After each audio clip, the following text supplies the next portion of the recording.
Bonsoir à tous, bienvenue à ce flash d'information.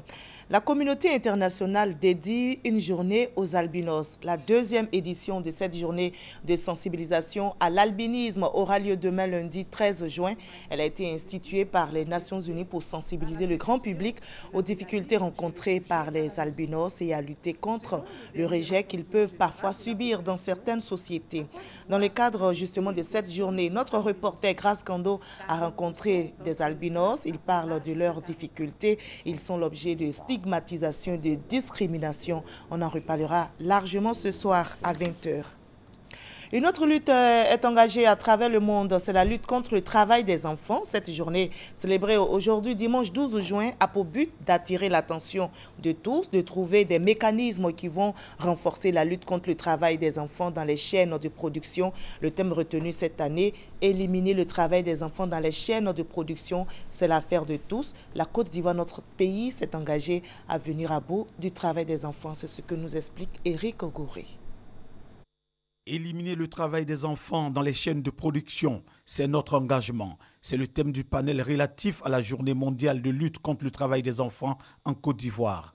Au cours de ce panel, il était question de renforcer les stratégies visant à éradiquer ce fléau en impliquant les populations. La question du travail des enfants est généralement mal perçue par la population ivoirienne en particulier et par l'ensemble du public en général. Selon les instances internationales, notamment le Bureau international du travail, il y a des tâches que vous et moi nous aurons pu considérer comme faisant partie de l'éducation des enfants, mais qui, sous d'autres cieux, sont considérées comme si on faisait travailler les enfants. C'est la sensibilisation qui va nous permettre de distinguer ce qui fait partie donc de l'éducation d'un enfant et de ce qui peut être considéré comme le travail des enfants. Le Bureau international du travail et plusieurs structures des droits des enfants ont pris part à ces échanges. Avec les partenaires au développement, les partenaires sociaux, nous avons développé donc un plan d'action national. À ce niveau, il y a un certain nombre d'activités que nous menons, la sensibilisation, l'information, le renforcement du cadre juridique et ainsi de suite. Aussi, le deuxième axe stratégique, il s'agit donc de la prise en charge et de la protection des enfants qui sont victimes. Donc à ce niveau, nous mettons en œuvre tout ce qu'il y a comme activité qui peut faciliter donc, la protection donc, des enfants. Des cérémonies éclatées ont lieu en Côte d'Ivoire pour commémorer cette journée internationale contre le travail des enfants. Un second corps a été retiré hier soir de la lagune Ébrié par le groupement des sapeurs-pompiers militaires. Il a été identifié. C'est bien le corps du second occupant du camion de ramassage d'ordures ménagères qui a chuté vendredi dans la lagune Ébrié. Le camion a été extrait de l'eau hier matin. L'accident tragique survenu sur le pont de Gaulle a fait, je rappelle, 2 morts donc. Tous des occupants de l'engin qui a malheureusement terminé sa course dans la lagune après avoir mal négocié un virage.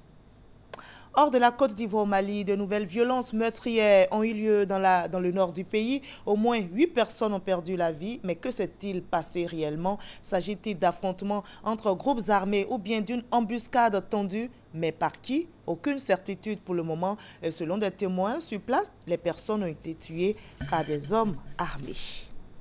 Le sang a aussi coulé de l'autre côté du globe, aux États-Unis. Il s'agit de la plus grave fusillade de l'histoire du pays. Les témoins décrivent des scènes d'horreur. Un homme lourdement armé a ouvert le feu la nuit dernière dans une boîte de nuit gay en Floride. Le bilan est lourd. Au moins 50 personnes ont été tuées et 53 blessées. L'actualité sportive, c'est l'Euro 2016. Il s'agit donc de la Croatie et de la Turquie qui se sont déjà affrontés. La Croatie l'a emporté 1-0 sur la Turquie. À suivre également d'autres matchs. Il s'agit de la Pologne qui va s'affronter à l'Irlande du Nord et l'Allemagne va affronter l'Ukraine. On termine par cette bonne nouvelle aussi pour notre pays. L'Ivoirienne Muriel Aouré a dominé la finale du 100 mètres hier aux États-Unis. Elle signe donc au passage la meilleure performance mondiale de l'année sur la distance 10 secondes 78. Fin de ce flash, je vous donne rendez-vous à 20 h.